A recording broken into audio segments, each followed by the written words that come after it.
এই মসজিদে যে নিয়মে জুমার খুতবা প্রদান করা হয় তা শরীয়ত সম্মত কিনা, অর্থাৎ প্রথমে বাংলা বয়ান অথবা আরবিতে। শরীয়ত সম্মত মনে করি দেখেই তো আমরা করি, শরীয়ত অসম্মত মনে করলে তো আর আমরা করতাম না। বাকি এটা নিয়ে ওলামাদের মধ্যে গুরুত্বপূর্ণ কিছু মতামত আছে।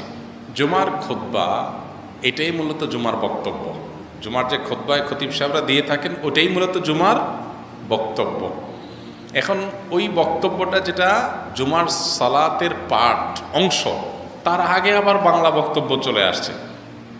তো এই বাংলা বক্তব্যটা এটা শরিয়াত সম্মত কিনা, এই ব্যাপারে আমাদের দৃষ্টিকোণ হলো, ডক্টর খন্দকার আব্দুল্লাহ জাহির রহমান বিষয়টাকে যেভাবে দেখতেন সেটা হলো যে এটা কোনো খুতবা নয়, এটা হলো যারা অনেক আগে থেকে মসজিদে চলে এসেছেন, তারা বসে আছেন, জিকির আজকার তাসবিহ তেলাওয়াত নফল সালাত ইত্যাদি করেছেন, এরপরে তাদের হাতে অবসর সময় আছে, এই উসিলায় তাদের